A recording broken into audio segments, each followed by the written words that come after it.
यं महेशं रजतगिरिनिभं चारुचन्द्रावतंसं रत्नाकल्पोज्ज्वलाङ्गं परशुमृगवरा वेति हस्तं प्रसन्नं पदमासीनं समन्तास्तुतममरगणैर्व्राघ्रकृत्यं वसानं विश्वाद्यं विश्वबीजं निखिलभयहरं पञ्चवक्त्रं त्रिनेत्रं करचरणकृतं वा कायजं कर्मजं वा श्रवणनयनजं वा मानसं वा अपराधं विहितमविहितं वा सर्वमेतत्क्षमस्व। जय जय करुणाब्धे श्री महादेव शंभो। श्रीलक्ष्मीनाथ समारंभां नाथया मुनिमध्यमाम् अस्मदाचार्यपर्यन्तां वन्दे श्रीगुरुपरम्पराम्। अञ्जनानन्दनं वीरं जानकी शोकनाशनं कपीशमक्षहन्तारं वन्दे लङ्काभयङ्करम्। भक्ति भक्त भगवंत गुरु चतुर्नाम एक, इनके पद वंदन किए नासद बेघ्ने अनेक। बोलिए साम्य सदा शिव भगवान की जय, पावन शिव महापुराण की जय। परम मंगलमय परात्पर अखिलेश्वर अचिंत कल्याण गुणगण निधान सर्वेश्वर सर्वाधिपति श्रेष्ठ आचरणवान प्रजा के सुखदाता विज्ञान के पूर्ण ज्ञाता देवादिदेव जगत नियंता जगदीश्वर पंच तत्वोत्पादक विश्वेश्वर मंगल करता श्री श्याम सदाशिव भगवान के पावन चरणारविंदों पर कोटि नमन नतमस्तक वंदन एवं अभिनंदन। पराम्बा भगवती जगदीश्वरी शंकर शिव प्राणवल्लभा जगत जननी माँ जगदम्बा माता पार्वती जी के पावन चरणारविंदों पर कोटि प्रणति। शिवाय शंभु का यह शब्द में विग्रह है। शिव महापुराण को कोटि कोटि प्रणाम। समस्त भूतादित्य श्री आराम में सब जग जानी कर हम प्रणाम जोरी रूपाय। हम सब का यह परम सौभाग्य कि यह शिव महापुराण की पावन संहिता पर प्रवेश करके उसकी तैयारी कर रहे हैं। बड़ा ही आनंद आ रहा है। शिव कथा मंदाग्नि पर गोता लगाने का लाभ प्राप्त कर रहे हैं। इस समय हम सब भगवान शंभु के विशेष अवतारों के सुंदर कथा चरित्र पर बने हुए हैं।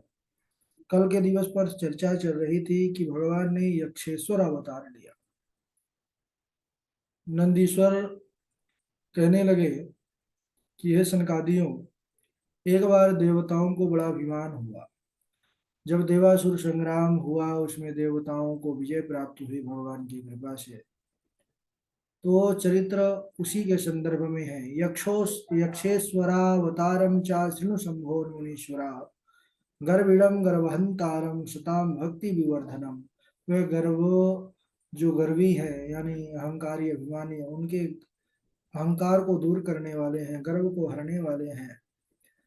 सदाशिव भगवान उन्हीं देवताओं के मध्य पहुंच गए यक्ष रूप लेकर के, और देवताओं से कहने लगे कि आप यहाँ पर किसकी चर्चा कर रहे हैं, किस विषय में चर्चा कर रहे हैं। उन्होंने कहा कि हमने बहुत बड़ा युद्ध जीता है अपने बाहुबल से। उन्होंने कहा कि अरे आप लोग ऐसे गर्व क्यों करते हैं। गर्व मेनम न कुरुत करता हरता परा प्रभु। क्योंकि करने कराने वाला तो कोई और ही है, वह सदाशिव ही है। उन्होंने कहा नहीं नहीं, वह शंकर शिव जो सीता की भस्म लगाने वाले हैं, नरमुंडों की माला धारण करने वाले हैं, वह क्या युद्ध में हम सबको जिताते। अरे हम तो अपने बाहुबल से जीते हैं। उन्होंने शिव का अपमान किया। उसी समय आकाशवाणी हुई कि यक्षोयम शंकरो देवा सर्व गर्वापहार का। अरे देवताओं, यह यक्ष रूप में और कोई नहीं, साक्षात सदाशिव ही है जो तुम्हारे गर्व को हरने के लिए तुम्हारे पास आए हैं। ये सुनते ही सारे देवता डर करके प्रणाम किया उनको और उनकी स्तुति करने लगे। लेकिन शंभुनाथ तो हमारे उनके जैसे निराला कोई देवता दूसरा है ही नहीं। स्तुति से प्रसन्न होकर के उनको वरदान देते हैं और वहीं से अंतर ध्यान हो जाते हैं। बोलिए अक्षेश्वर भगवान की जय। इसके बाद भगवान शिव के 10 जो अवतार हुए, 10 अवतार, अनंत अवतार है लेकिन 10 अवतार जो मुख्य हुए वो उनको हम श्रवण करेंगे। तो पहला है महाकाल अवतार। तो सज्जनों, यह जो महाकाल है यह अपने भक्तों को अपनी शक्ति के साथ, इनकी जो शक्ति है वह महाकाली है। और ये अपने भक्तों को अभीष्ट फल प्रदान करते हैं। महाकाल सब जानते हैं और महाकाली से भी सब परिचित है। दूसरा अवतार है शंभुनाथ का तार अवतार। तो तार नाम हो सकता है ना सुने हो, लेकिन इनकी जो शक्ति है तारा देवी जी, वह सब श्रवण किए हैं। तो शक्ति तारा है, यह दोनों ही अपने भक्तों को सुख प्रदान करने वाले एवं मोक्ष देने वाले हैं। तीसरा है सदाशिव का दशावतार में बाल भुवनेश्वर अवतार, और इनकी जो शक्ति है बाला भुवनेश्वरी कही गई है। यह सत्पुरुषों को सुख देने वाली है। चौथा जो है षोडश नामक विद्येश अवतार, इसमें इनकी शक्ति षोडश श्री विद्या इनकी महाशक्ति है। और पांचवा अवतार जो है भैरव का अवतार है, भैरव नाम से प्रसिद्ध हुए सदाशिव, और इनकी शक्ति गिरिजा भैरवी देवी है। जो छठा अवतार है सदाशिव का दशावतार में, वह छिन्न मस्तक अवतार के रूप में कहे गए, और इनकी जो महाशक्ति है यह छिन्न मस्तका गिरिजा के रूप में है। यह भी अपने भक्तों को मनोवांछित फल देने वाले हैं। सातवां जो अवतार है वह धूमवान अवतार है। इनकी शक्ति का जो नाम आता है वह धूमावती आता है। आठवां अवतार सदाशिव का हुआ बगला मुख नामक अवतार। इनकी जो महाशक्ति है वह बंगला मुखी देवी है। यह भी महाराज बड़ी प्रचंड और दुष्टों का संहार करने वाली है और अपने भक्तों को आनंद का वर्धन करने वाली है। नौवां जो है मातंग अवतार है शिव का। इनकी जो महाशक्ति है वह मातंगी नाम से विख्यात है महाराज, और भक्तों की समस्त मनोकामनाओं को पूर्ण करने वाली है। जो 10वां अवतार हुआ भगवान का कमल अवतार, उनकी जो शक्ति कही गई है वह पार्वती कमला देवी है, जो भक्तों को सुख देती हैं और उनका पालन करती हैं। तो शिव जी के जो 10 अवतार है सभी सज्जनों को, भक्तों के जो दुख क्लेश है इसको काटने वाले हैं, सर्वदा सुख संपत्ति देने वाले हैं, और भुक्ति के साथ साथ मुक्ति भी प्रदान करते हैं। इसके बाद हम सब एकादश अवतार जो भगवान के हुए, एकादश रुद्र जिनको कहते हैं, तो उसके भी पावन कथा को श्रवण करेंगे। नंदकेश्वर कहने लगे सनकादियों, पूर्व समय में जब इंद्र अमरावती अपनी नगरी को छोड़ करके भाग खड़े हुए, क्योंकि उसमें दानवों का बड़ा अत्याचार रहता था। असुर दैवी शक्ति पर जब भारी पड़ते थे तो देवताओं को भी भागना पड़ता था। तब उनके शिव भक्त पिता कश्यप को बड़ा दुख हुआ। उन्होंने इंद्र को बड़ा धैर्य दिया कि आप जो है चिंता ना करो और जाकर भगवान सदाशिव का पूजन करो। तो विश्वेश्वरपुरी काशी को प्रस्थान किया, और वहां पहुंच करके उन्होंने गंगा जी में स्नान करके विश्वेश्वर महादेव का पूजन किया। शिवलिंग की स्थापना कर देवताओं के हितार्थ प्रीति पूर्वक उन्होंने पूजन और किया, शिव जी की तपस्या करना प्रारंभ कर दिया। तब करते करते बहुत सा समय व्यतीत हो गया। तब ऋषि को वर देने के लिए शिव जी प्रकट हो गए साक्षात। कश्यप जी बोले कि आपके चरणों में कोटि कोटि प्रणाम। महादेव ने कहा कि हे मुने, वरदान मांगो, मैं बड़ा प्रसन्न हूँ। तब मुनि बड़ी स्तुति करके बोले कि मेरी कामना आप पूर्ण कर दीजिए, और मैं विशेषकर अपने पुत्र से दुखी हूँ, मुझे सुखी कीजिए। आप ही मेरे पुत्र रूप में अवतार लेकर देवताओं को उनका राज्य दिला दीजिए, क्योंकि वह तो इस समय अजेय बन चुके हैं दानव लोग। तब शिव जी प्रसन्न होकर तथास्तु कह करके अंतर ध्यान हुए सज्जनों। कश्यप जी प्रसन्न हो गए और अपने स्थान को चले आए। तपः शशंकर शरवः सत्यम कर्तुम सुखम वचः सुराभ्याम कश्यपांजंगे एकादश स्वरूपवान। उसके बाद जो लोककर्ता शंकर भगवान है, अपना वचन सत्य करने के लिए 11 रूप धारण करके कश्यप जी के पत्नी सुरभि नामक पत्नी से गर्भ से अवतार ग्रहण करते हैं, और नाम पड़ा उनका कपाली, पिंगल, भीम, विरूपाक्ष, विलोहित, शास्ता, अजपात, अहिर्बुध्न, शंभु, चंड तथा भव।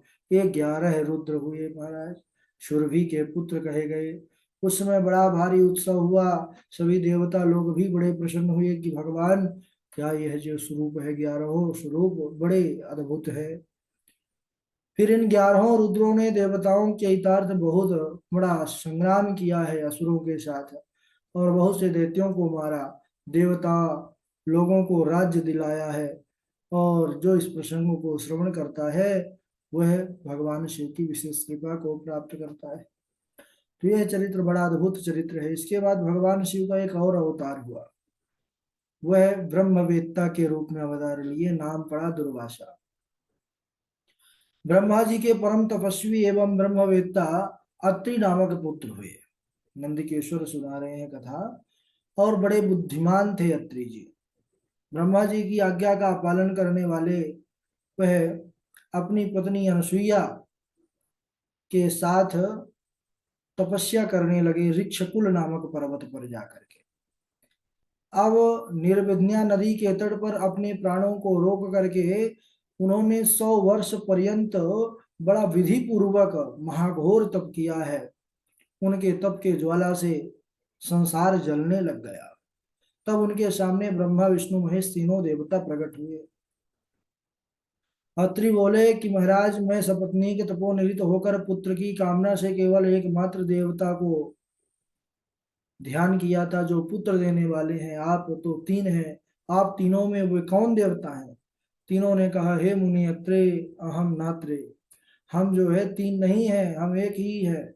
बोले, यह तीन रूप हम सबके जगत का रचना करना, पालन करना, संहार करना, अलग अलग कार्यों के लिए तीन रूप में बटे हुए हैं। वस्तुतः तीन नहीं, एक ही है। और हम तीनों के आशीर्वचन से आपको एक एक पुत्र रत्न की प्राप्ति होगी। वयम त्रयो भवेशाना समाना वरदर्शभा अस्मादंश भवास्तस्मात् भविष्यन्ति सुतास्त्रयः। तीन सुत होंगे। बोले, ब्रह्मा विष्णु महेश तीनों ने उनको समान रूप से आशीर्वचन दिया है और उसके बाद अंतर्ध्यान हो गए। इसके बाद समय पूर्ण होने पर मुनीश्वर के द्वारा अनुसुईया के गर्भ से ब्रह्मा जी के अंश रूप में चंद्रमा हुए। किंतु देवताओं के द्वारा जब समुद्र पर डाल देने के कारण पुनः समुद्र से भी उत्पन्न हुए, वो चंद्रमा भी निकला था समुद्र मंथन से, तो देवताओं द्वारा दोबारा उसमें डाला गया था। इसके बाद विष्णु जी के अंश से योगवेत्ता दत्तात्रेय जी हुए, जिन्होंने सर्वोत्तम संन्यास पद्धति को आगे बढ़ाया, संवर्धन किया उसका। और रुद्र के अंश से श्रेष्ठ धर्म का प्रचार करने वाले मुनि श्रेष्ठ दुर्वासा हुए। कहते हैं रुद्र के दुर्वासा, जो रुद्र थे वही दुर्वासा के रूप में आए जगत में, और उन्होंने बहुतों का कल्याण किया, बहुतों की धर्म की परीक्षा ली। वैसे हम सब जानते हैं दुर्वासा बड़े क्रोधी स्वभाव के थे, लेकिन उन्होंने सब पर कृपा भी बहुत किया है। सूर्यवंश में उत्पन्न होने वाले राजा अम्बरीश, उनकी कथा हम सब श्रवण ही किए। उन्होंने अम्बरीश के धर्म की परीक्षा ली। महाराज अम्बरीश जो सप्तद्वीप के अधिपति स्वामी थे, एकादशी का जो व्रत किए थे, कहानी कथा सब जानते हैं आप। अनेक शिष्यों के साथ वहां गए, थोड़ी सी द्वादशी पा करके राजा ने पारण कर लिया तो वे क्रोधित हो गए, और उसके बाद उन्होंने बहुत कठोर वचन उनको कहा राजन को। लेकिन जैसे ही क्रोध किया और भस्म कर देना चाहा, उसी समय राजा की जो रक्षार्थ सुदर्शन चक्र था वह आ गया और मुनि दुर्वासा के पीछे लग गया। लेकिन शिव माया से मोहित होकर के मुनि को शिव रूप नहीं जान सका कोई। मुनि को जलाने चला था सुदर्शन, वस्तुतः वह शंकर जी का ही तो दिया हुआ शस्त्र है जो नारायण को उन्होंने दिया था। तब आकाशवाणी हुई कि दुर्वासायं शिवः साक्षात् साचक्रम हरैर्पितम एवं साधारण मुनि न जाना ही नृपोत्तमम। अरे राजन, इनको साधारण मुनि मत समझना, ये दुर्वासा साक्षात शिव ही है। अरे विष्णु को इन्होंने ही यह चक्र दिया था, तुम इनको यह चक्र से कैसे डिगा सकते हो? हे नृपश्रेष्ठ, आप क्षमा मांगिए, नहीं तो प्रलय हो जाएगा। तब अम्बरीश से के प्रार्थना करने पर फिर सुदर्शन शांत होते हैं, और दुर्वासा जी को शिव जी का अवतार समझ करके उन्हें प्रणाम किया। इसी प्रकार दुर्वासा जी दशरथ पुत्र श्री राम जी की भी एक बार परीक्षा लिए थे। जब काल मुनि का रूप धारण करके राम जी से वार्ता कर रहा था, उसने नियम शर्त रखा, कोई आने ना पाए तीसरा। लक्ष्मण जी को उन्होंने द्वार पर नियुक्त किया था, बोला था मृत्यु दंड देना है। तब दुर्वासा ऋषि पहुंचे कि मुझे इसी वक्त रामचंद्र से मिलना है। उन्होंने कहा नहीं, अभी कुछ समय लगेगा। दुर्वासा जी ने जल ले लिया कि मैं भी नष्ट कर दूंगा। उस समय लक्ष्मण जी गए, बोले कि मेरे नष्ट होने से अच्छा है कि अयोध्या बची रहे, और वह जाते हैं। लेकिन राम जी ने स्वयं लक्ष्मण जी को जब दंडित किया, तब वह बड़े प्रसन्न हुए और यह जान गए कि प्रभु धर्म के, क्योंकि भगवान तो मर्यादा पुरुषोत्तम के रूप में आए थे, है ना, धर्म के तो अवतार ही थे। तो वह बड़े प्रसन्न होकर के फिर राम जी को भी उन्होंने बहुत ज्यादा आशीर्वचन प्रदान किया। इस प्रकार राम जी की भी उन्होंने परीक्षा लिया था, और बहुतों की उन्होंने परीक्षा लिया महाराज। और इसके बाद बड़ी सुंदर कथा आती है कि यह दुर्वासा ऋषि, द्रौपदी पर भी इनका बड़ी कृपा रही। क्यों? क्योंकि एक बार जब द्रौपदी नदी के तट पर स्नान कर रही थी, दुर्वासा मुनि भी स्नान कर रहे थे, तो लीला करते करते ऐसा हुआ कि मुनि श्रेष्ठ दुर्वासा का जो वस्त्र था वह बहने लग गया। तो यह लज्जा का अनुभव करने लगे। लज्जा का अनुभव करने लगे तो द्रौपदी ने देखा, समझ गई कि मुनि लज्जित है, इनका जो वस्त्र था वह बह गया है जल के प्रभाव से। तो उन्होंने अपना जो आंचल था धोती का, उसको फाड़ करके उन्होंने उनको वस्त्र प्रदान किया, लज्जा की रक्षा किया। तो उस समय उन्होंने आशीर्वचन दिया था कि द्रौपदी चा वरम प्रादात अंजत विवर्धनम। हे द्रौपदी, तुमने आज मेरी लज्जा की रक्षा की है, मैं तुमको आशीर्वाद देता हूँ कि ये यह जो है तुम्हारे चीर, यह जो है हमेशा तुम्हारी लज्जा की रक्षा करेगा। और फिर बाद में जब समय आया तो हम सब कथा जानते ही हैं कि फिर वह धोती बढ़ती ही गई। यह सदाशिव की ही कृपा थी। और दुर्वासा जी के कई चरित्र हैं महाराज। भगवान श्री कृष्ण की भी इन्होंने एक बार परीक्षा लिया। जब सुना कि भगवान साधु ब्राह्मणों को बहुत स्नेह देते हैं, सम्मान करते हैं, तो स्वयं वह ब्राह्मण रूप में आए। और आकर के जब दुर्वासा जी देखे, तो वह स्वयं रथ पर बैठ करके कृष्ण रुक्मणी से रथ चलवाए। लेकिन बाद में देखे कि सच में जो हमने सुना वह सही है, तब उन्होंने बड़े प्रसन्न होकर के कृष्ण जी को भी आशीर्वचन प्रदान किया। तो दुर्वासा मुनि के कई चरित्र हैं, यह सदाशिव के ही अवतार है। और हम इसके बाद हनुमान जी का एक जो रूप है भगवान शंकर का, हनुमान जी का चरित्र तो हम जानते हैं, राम जी के विशेष सेवक के रूप में उन्होंने उनका कार्य सिद्ध किया है। तो वह हनुमान जी शिव के ही रूप है। उसका भी वृतांत हम अगले दिवस श्रवण करेंगे। आज यहीं तक बोले सदाशिव भगवान की जय। चलिए श्लोक सुना देंगे। डॉक्टर साहब है, स्वामी गोपिकानंद जी हैं, नंद जी हैं, सुनाइए। राधे राधे गुरु जी। राधे राधे। भैरव पूर्ण रूपो ही शंकर से परमात्मना मूढ़स्तं मयि न जानन्ति मोहिता शिव मायया तत्तुतो बदे चास्त्रम् अभयम् किमेक तत्त्वमभयम् सर्वको ही जगता में निवर्तिकै वाराणस्य मुषित्वायो भैरवं न भजेन्नर तस्य पापानि वर्धन्ते शुक्ल पक्षे यथा शशि।